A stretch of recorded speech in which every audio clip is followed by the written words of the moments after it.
Daniel lived a quiet life on the edge of the wide plains where the tall grass swayed like waves. His small cabin stood alone near the river that marked the border between his land and Apache ground.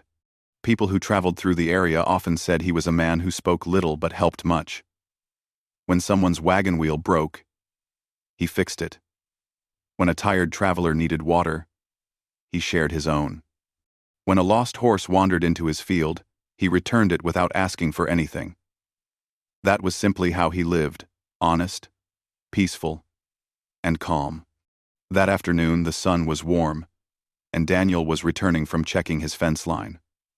He followed the river path because the air there was cooler. As he walked, he heard a sharp cry from up ahead. It wasn't the cry of an injured animal. It sounded like a person. He stopped, listened again, and then moved quickly toward the sound, his boots kicking dust into the air. His hand went to the knife on his belt out of habit, though he hoped he wouldn't need it. A few steps later, he saw someone sitting on the ground near the bank, a young Apache woman. Her long dark hair fell over her shoulders, and her clothes showed she belonged to the nearby Apache band. She was holding her leg tightly with both hands, breathing fast, almost shaking. When she looked up and saw him, her eyes were wide with fear, not of him, but of something else. He raised his hands slightly to show he meant no harm. She pointed to her leg, just below the knee. "Snake. I think a snake bit me," she said in a trembling voice. Daniel's heart dropped for a moment. Snake bites could be deadly out here, especially if help came too late. He hurried to her side and knelt down. "Where did it bite you?" he asked. She showed him a small area on her leg. Her skin was warm, and she winced when he touched near the spot. Daniel looked closely, trying to see swelling or marks. There weren't any clear bite marks yet. But he knew some bites didn't show right away. "What did the snake look like?" he asked. "I don't know," she whispered. "I felt something sharp. It scared me." Daniel nodded. Fear often made people jump to conclusions.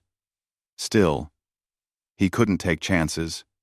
He told her to sit still and calm her breathing. Her hands were shaking, and he could see tears forming in her eyes, not from pain but from panic. "It's all right," he said softly. "I'll check it. Just stay still." He cleaned his hands with water from his canteen and then examined her leg more carefully. He noticed her muscles tense every time his fingers brushed her skin. He was careful, gentle, and respectful in his touch, making sure she knew he wasn't trying to hurt her.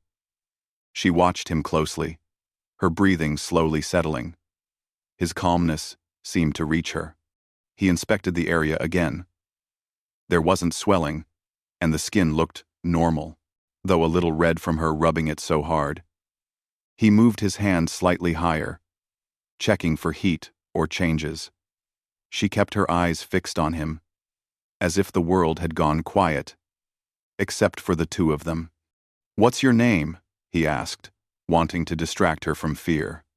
"Nalin," she answered softly. "I'm Daniel," he said. "You're safe. I'll help you." She nodded and let out a slow breath.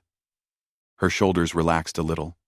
Daniel could see she was scared, but also that she trusted him more with each passing moment. He asked her what happened, and between breaths she explained that she had been walking near the river, enjoying the water. When her foot slipped on a rock, she landed hard on her leg and felt a sharp sting. In the moment of panic, she thought it must be a snake. She didn't see anything clearly. She just shouted from fear. Daniel listened carefully. "It might not be a snake," he said gently, "but we'll treat it carefully anyway." He cleaned the area with water, slowly pouring it over her skin. She gasped at the coldness, but didn't pull away. His hands were steady, and she watched every movement he made. She wasn't used to strangers being so calm or gentle, especially someone from outside her tribe. As he worked, Daniel spoke softly so she would not panic again. He told her about snake bites he had seen in the past, how the swelling usually appeared fast, and how the bite marks were normally clear. Nalin looked at him with deep attention, her eyes following the movement of his hands as he checked the skin again. She leaned back slightly, letting him support her leg, trusting him more than she expected to. Something about his voice, his steady hands, and his serious expression made her feel safe in a way she wasn't used to feeling around men from outside her people. Daniel noticed her watching him, noticed how her breathing slowed whenever he spoke calmly. He wasn't trying to impress her. He simply cared about helping people. But she felt something warm in her chest, something she couldn't quite understand. "Does it hurt much?" he asked. "Only when I touch it myself," she replied. "Then that's good. Snake bites usually hurt a lot more," he said. "I think you're going to be fine." Nalin bit her lip and looked away. She felt a strange mix of embarrassment and relief. She didn't know how to say it, but she started to suspect she might have panicked too quickly. Still, she didn't want him to stop helping her. She liked the way he focused on her leg with such care. When Daniel leaned closer again to check for marks, she closed her eyes for a moment. His presence was comforting. She wasn't used to such gentle attention. Most men in her village were busy, loud, or rushed. Daniel was different, quiet, patient, steady. He checked a little higher on her leg, then a little lower, making sure he didn't miss anything. She felt her cheeks warming, not from the sun but from the closeness and kindness he showed. Finally, he sat back a little and breathed out softly. "I don't see any bite marks," he said. "No swelling, no heat. Nothing dangerous." Nalin blinked in surprise. "So, I'm okay?" "I think so," he said with a small smile. "But you should still rest for a bit. Sometimes, fear makes us think something is worse than it is." She let out a breath she didn't realize she had been holding. Relief washed over her, and her hands stopped shaking. She felt silly for panicking, but she also felt grateful. More grateful than she could say. Daniel offered her his hand to help her stand, and she took it gently. When she stood, her leg felt fine, just a little sore from the fall. But she didn't let go of his hand immediately. She looked at him, searching his face. "You came fast when I cried," she said quietly. "Anyone would," he replied. But the truth was, not everyone would. Many people kept their distance from Apache land. Many would have been scared or hesitant. But Daniel didn't think that way. He saw someone in trouble, and reacted. As they stood by the river, the sunlight reflected off the water, making small, bright patterns dance across their faces. The moment felt strangely warm and peaceful, as if the river itself had paused to watch them. Nalin lowered her eyes. "Thank you," she whispered. Daniel nodded once. "You're welcome." She didn't move away. She stayed, standing close, her heart still beating faster than normal, not from fear, but from something new she didn't yet understand. And as Daniel packed his canteen and cleaned his hands again, he kept glancing at her, noticing how she stood with quiet strength, despite her moment of panic. He didn't say it out loud, but he felt something too, a gentle curiosity, a pull toward her he couldn't explain. The river continued to flow behind them, calm and steady, just like the quiet bond beginning between them. Daniel walked beside Nalin as she tested her steps carefully. Even though her leg wasn't truly injured, she moved slowly, as if she didn't want to rush. Part of her wanted to keep walking with him simply because she felt safe in his company. She had never met a man from outside her tribe who treated her with such calm respect. She kept glancing sideways at him, noticing the way he watched the ground for uneven places, making sure she didn't trip. She noticed how he matched his pace to hers, never rushing her or showing impatience. He carried her small bundle for her, a woven bag she had dropped when she panicked earlier. He didn't say much, but his actions spoke clearly. When the path narrowed and the rocks grew slippery, he extended his hand without a word. She took it, feeling the roughness of his skin and the surprising gentleness of his grip. "You're walking better now," he said softly, his eyes still on the path. "Yes," she replied. I think the fear was greater than the pain. That happens, Daniel said. Fear makes the world seem bigger and darker than it really is. Nalin lifted her head, watching the trees sway lightly in the breeze. The sunlight filtered through the branches, creating patterns of light on the ground. She felt calmer with each step, partly because of the beauty around her, and partly because Daniel's presence made her feel grounded. She looked down at her leg. There was still no swelling, no bite marks. Only a faint red patch where she had rubbed too hard earlier. She expected him to comment on it again or tell her she shouldn't worry. But he remained quiet, letting her set the tone. She admired that about him. Men in her own village often felt the need to talk loudly or show strength. Daniel showed his strength by being gentle. After some time, he paused and said, "Let's rest a moment. I want to check your leg one more time." Nalin agreed and sat on a smooth rock near the river's edge. The sound of flowing water filled the air, making everything feel peaceful. Daniel knelt in front of her again, the same way he had earlier. This time, Nalin wasn't scared. Her heart beat a little faster, but it wasn't from fear. She watched him closely as he gently lifted her leg and examined it. His hands were warm, his touch steady. He wasn't rushed. He wasn't distracted. He gave her his full attention, and she felt something in her chest soften. She wondered how a man could be so calm when she herself often felt like a storm inside. Daniel leaned closer, checking for marks. When he brushed his thumb softly across the skin near the red patch, she felt a small shiver, not of pain, but of emotion. She quickly looked away, so he wouldn't see her expression. Then Daniel did something she did not expect. He lowered his head a little and placed a gentle kiss near the spot, just like he had done before when he thought she was scared. It wasn't a romantic gesture in his mind. It was simply a soothing one, something elders had done to calm frightened children, something he had seen mothers do when their little ones were hurt. But to Nalin, who had never experienced attention from an outsider like this, it felt special.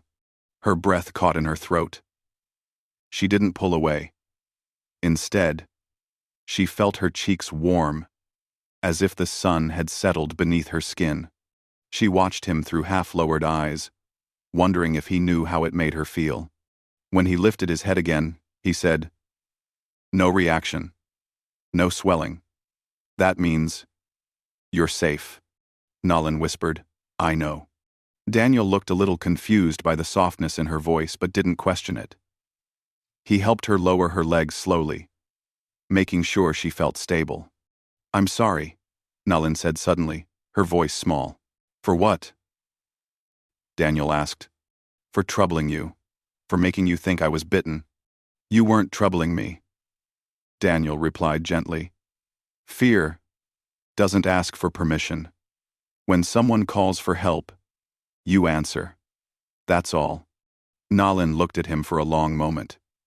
She had never heard someone speak like that before.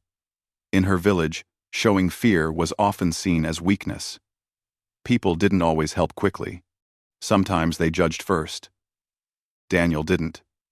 He didn't question her honesty or doubt her. He simply reacted, simply helped. She swallowed quietly. Still. Daniel stood up and extended his hand again. "Come on. I'll walk you home. I don't want you going alone until we're sure your leg is fine." Nalin hesitated not because she disagreed, but because she didn't want their time to end. She took his hand and let him help her stand. As soon as she was on her feet, she found herself standing closer to him than she had expected. For a brief moment, neither stepped back. Daniel cleared his throat softly and began walking again. Nalin followed, matching his steps. The path now curved between tall grass. Birds flew across the sky, their wings bright against the late afternoon light. The air smelled of fresh earth and river water. Everything felt warmer and gentler than it had earlier. Nalin finally found the courage to ask, "Why do you help people so easily?" Daniel took a moment before answering. "Because life is hard enough already. If helping someone makes their day easier, then that's reason enough." Nolan smiled softly at his simple answer. You are different from most men I know. Different how? He asked. Quiet, she said. Calm, gentle. Daniel looked surprised but didn't respond. Compliments always made him unsure of what to say. You don't talk to fill the silence, she continued. You talk only when needed. That makes your words feel important. Daniel looked down at the path, not used to such honest words about him. He didn't think he was special. He just lived the only way he knew how. As they walked, the sun dipped lower, casting a warm golden glow over the land. The world looked softer under that light, and so did the moment between them. Nolan felt strangely comfortable walking beside him. She found herself wanting to stay in his presence longer. She finally said something she had been thinking since the moment he first touched her leg. I did not tell you the whole truth earlier. Daniel slowed his steps slightly. About the snake? Yes. He waited quietly. I didn't see it clearly, she admitted. I only felt something sharp when I fell. I panicked. I thought it must be a snake. So I cried out. Daniel nodded. It's normal to be scared. I wasn't just scared, she said softly. I was embarrassed. I fell like a child. And when you came, I didn't know what to say. You don't need to explain, Daniel said kindly. But I want to, she insisted gently. You helped me, even when you weren't sure I was truly bitten. You stayed calm, even when I wasn't. Daniel glanced at her, his eyes steady. You were scared, that's all. Nolan felt a warmth spread through her chest again. She walked silently for a few moments. Then she said, When you checked my leg just now, I felt safe. Daniel slowed again, noticing the serious tone in her voice. I'm glad, he said softly. She added, almost in a whisper. I don't feel safe with everyone. Daniel didn't know how to respond. He wasn't trying to be anything special, but her words touched him more than he expected. He looked ahead at the horizon, feeling something new as well. They walked like that, quietly, peacefully, until the outline of her village appeared in the distance. Smoke rose from cooking fires, and the faint sounds of evening activity carried through the wind. Daniel knew their walk together was almost over, and strangely, he felt a small sting of disappointment. Nolan also noticed the nearness of home. Her steps grew slower, as if she wanted to delay their arrival. Daniel finally said, You'll be all right now. Nolan looked at him with soft eyes. Because of you. He shook his head. Because you're strong. She smiled faintly. Maybe today, your strength helped mine. Daniel looked away, shy from praise. A group of Apache elders saw them approaching. They noticed Daniel supporting her lightly with his hand near her elbow. Instead of questioning or showing suspicion, they simply nodded with respect. The elders of Nalan's village knew Daniel was a peaceful man who never crossed boundaries. Nolan turned to him before he stepped back. Thank you again, she said quietly. Daniel gave a small nod. Anytime. Do. Anytime. For a moment, neither moved. The air between them felt warm, filled with something unspoken but gentle. Then, Daniel stepped back and started to walk away, his boots crunching softly on the dirt path. Nolan watched him go, her heart strangely full. She touched the place on her leg where he had kissed earlier, not because she was hurt, but because she remembered the gentleness in the moment. As Daniel disappeared down the path, she whispered to herself, Maybe fear brought me pain today, but kindness brought me something else. And she knew this wasn't the last time she wanted to see him. The next morning, Daniel woke before sunrise, the way he always did. The plains were quiet, covered in a soft layer of morning mist. Birds were only beginning to stir, and the sky held a faint orange glow. He brewed a small pot of coffee, sat on the step of his cabin, and tried to settle his thoughts. But his mind kept drifting back to Nalin. He had helped many people before, travelers, settlers, even Apache hunters who needed water, but none of them stayed in his thoughts the way she did. He remembered her eyes, the way she had watched him with trust, the quiet softness in her voice when she said she felt safe. He hadn't expected her words to stay with him, but they did. He wondered if she had slept well after the fear she felt. After a while, Daniel stood and walked toward the river, carrying a small basket. He planned to gather herbs from the riverbank, something he often did to trade with neighbors. But as he walked, he found himself looking toward the direction of Nalin's village more than he looked at the ground. He didn't plan to go there. He wasn't sure if he should. But part of him hoped she might be near the river again by chance. The water shimmered in the early sun, and Daniel crouched down to gather the plants he needed. He worked quietly, but his mind was anything but quiet. He kept replaying the moment when she admitted she hadn't truly seen the snake. She had looked embarrassed, almost shy. And when she told him she felt safe with him, he had felt something shift inside him, a feeling he wasn't used to. Nalin, meanwhile, had woken early too. She sat outside her family's lodge, brushing her hair slowly as the morning wind moved through the tall grass. Her leg felt completely normal now, and she felt silly for panicking the day before. But she didn't regret meeting Daniel. In fact, she kept thinking about him, the way he knelt down to help, the calm look in his eyes, and the gentle way he spoke. She remembered every moment, more clearly than she expected.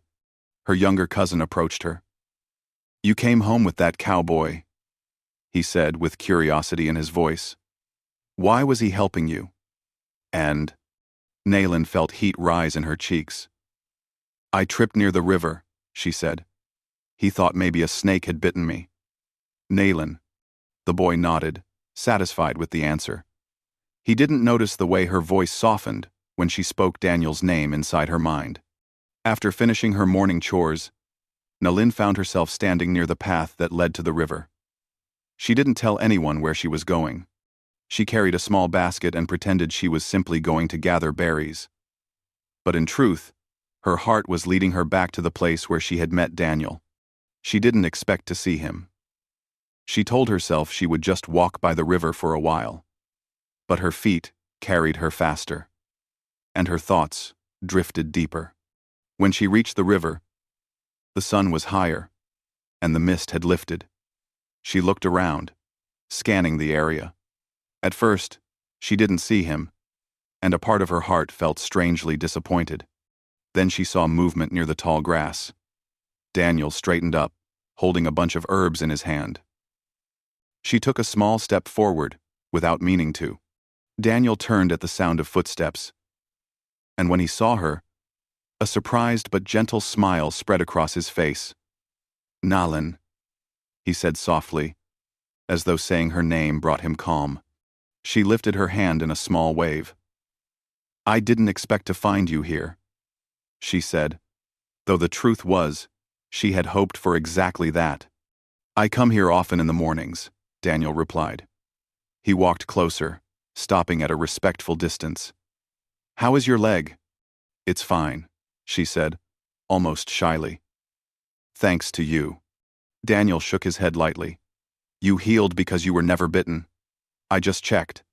Nalin smiled, amused by how simple he made it sound.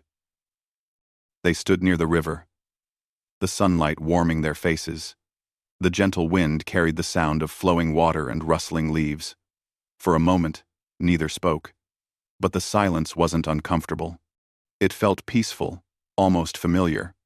Nalin finally asked, "Do you always help strangers like that?" Daniel looked down at the herbs in his hand. "I try," he said. "My father used to say the world becomes a kinder place when we do small good things." Nalin tilted her head. "Your father taught you well." "He tried," Daniel said with a soft laugh. "I wasn't always good at listening." She laughed softly too, the sound blending with the wind. Then she asked, "Do you live near here?" "Not far," he answered. "A small cabin by the ridge." She nodded, imagining the place. Quiet, peaceful, surrounded by grass and sky much like him. Daniel gestured to the basket she carried. "Are you gathering something today?" "Berries," she said, though she wasn't sure if she would focus on gathering anything now. "My village uses them for cooking." "Do you want help?" Daniel asked. The question surprised her. She didn't expect him to offer. "If you want," she said softly. They walked side by side again, just as they had the day before, though this time neither of them carried fear. Nalin pointed to the bushes where the berries grew, and Daniel followed her lead. They picked quietly at first, letting their thoughts fill the silence. But Nalin kept glancing at him. She noticed how carefully he picked each berry, how he placed them gently into her basket, not crushing a single one. She noticed his calm expression and the way the sunlight touched his skin. She felt something soft growing in her heart, something she wasn't sure she could put into words yet. After a while, she asked, "Did you worry much yesterday, when I cried out?" Daniel paused. "Yes," he admitted. "I thought something serious had happened." "I was scared," Nalin said, lowering her voice.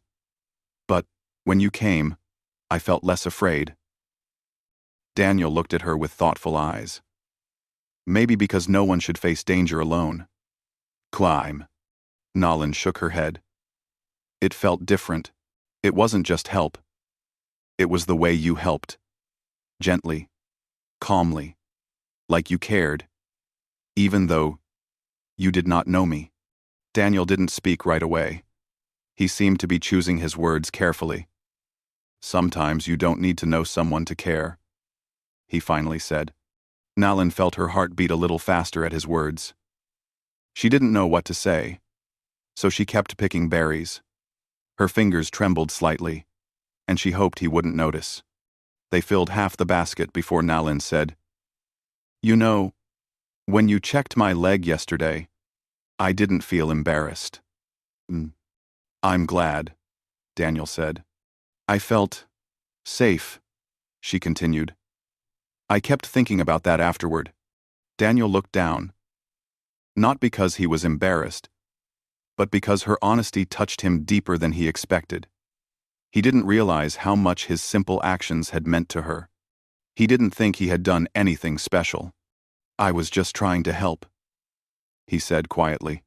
"I know," Nalin replied. "But sometimes even small kindness becomes big inside another person's heart."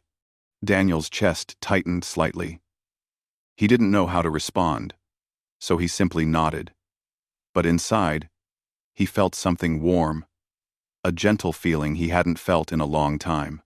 When they finished gathering berries, Nalin didn't want their time to end. She stood near the river again, looking at the water.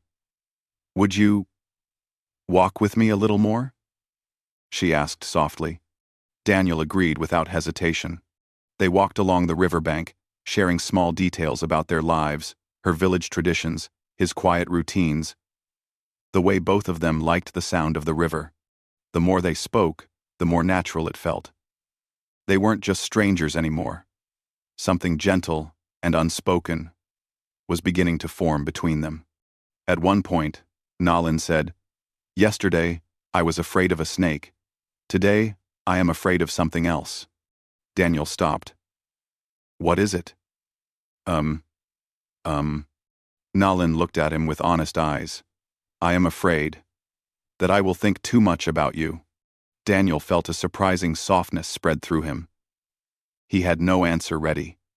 He just stood there, the river flowing behind them, the wind brushing past them. For the first time in a long time, he didn't feel alone.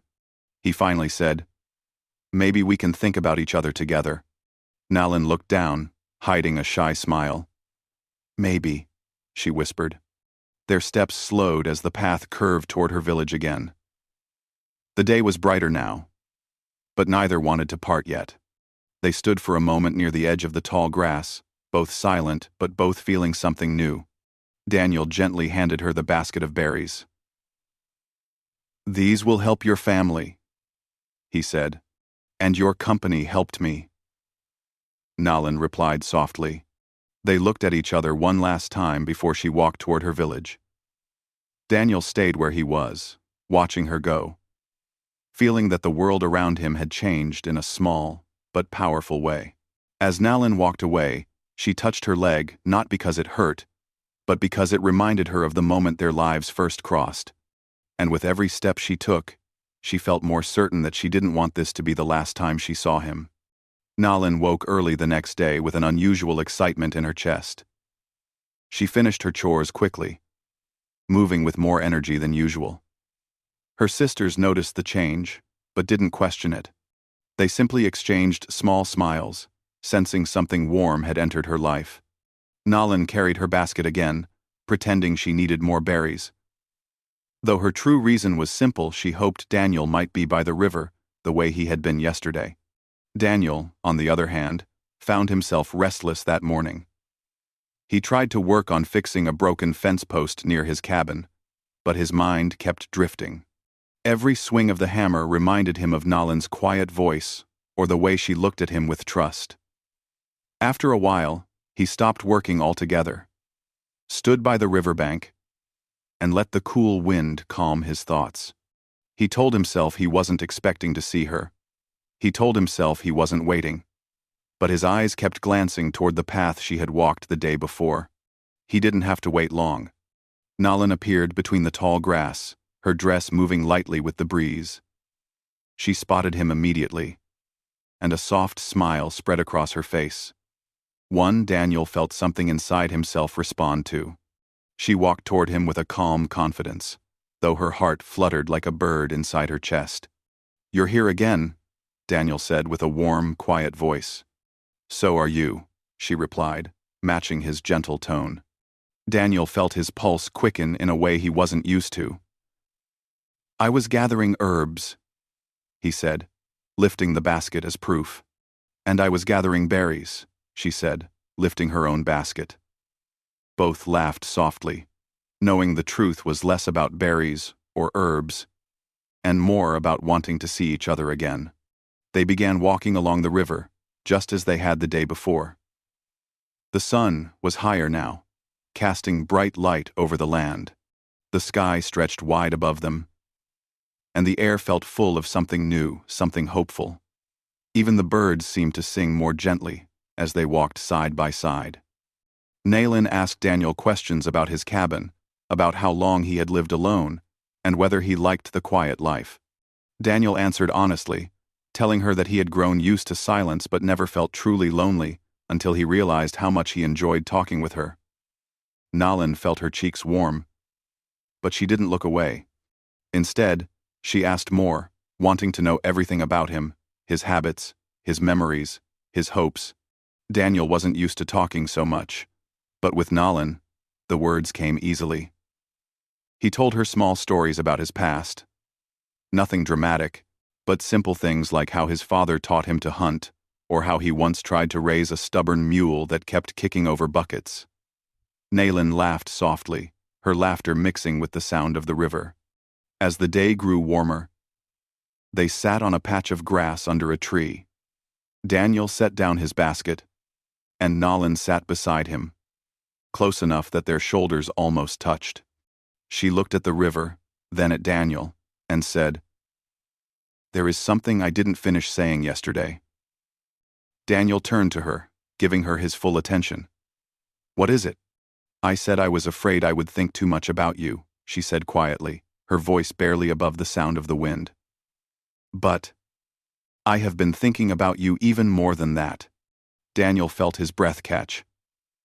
"I've been thinking about you too," he admitted, surprising himself with his own honesty. She smiled.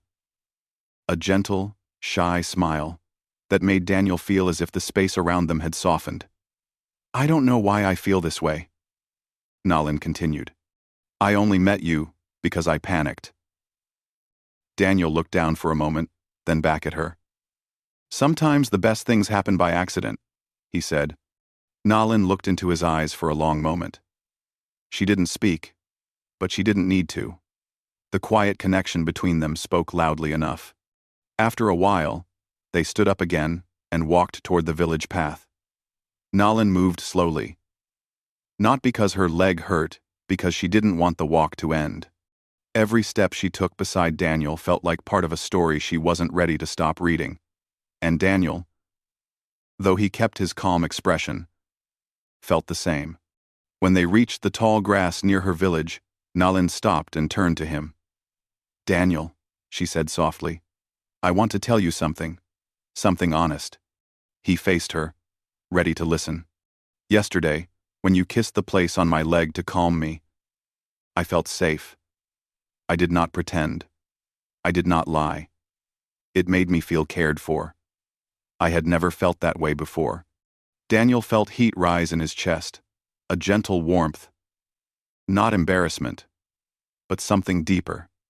He realized in that moment that the connection he felt wasn't just in his mind. She felt it too. He stepped slightly closer, not too close, just enough to show he was listening with all his heart. "I was only trying to help," he said quietly, "but I'm glad it brought you comfort." Nalin looked down at the grass. "I did not tell you something yesterday." She paused, gathering courage. "When I felt that sting on my leg, I was scared, but when I saw you running toward me, something inside me wanted you to stay longer." Daniel felt a gentle ache inside him, the kind that comes from realizing someone's feelings match your own. "And I'm glad I stayed," he said softly. For a long moment, they simply stood there, the wind blowing gently around them, the trees swaying lightly. It felt like the world had slowed down just for them. Suddenly, Nalin's uncle stepped out from behind one of the lodges, carrying a bundle of wood. He spotted Nalin, and then Daniel. He paused for a moment, observing the two of them, but he didn't look angry or suspicious. The village had known Daniel for years, even if they didn't speak with him often. They had seen him return lost horses, share water, and keep the peace. Nalin's uncle nodded once at Daniel, a silent sign of acceptance, and continued on his way.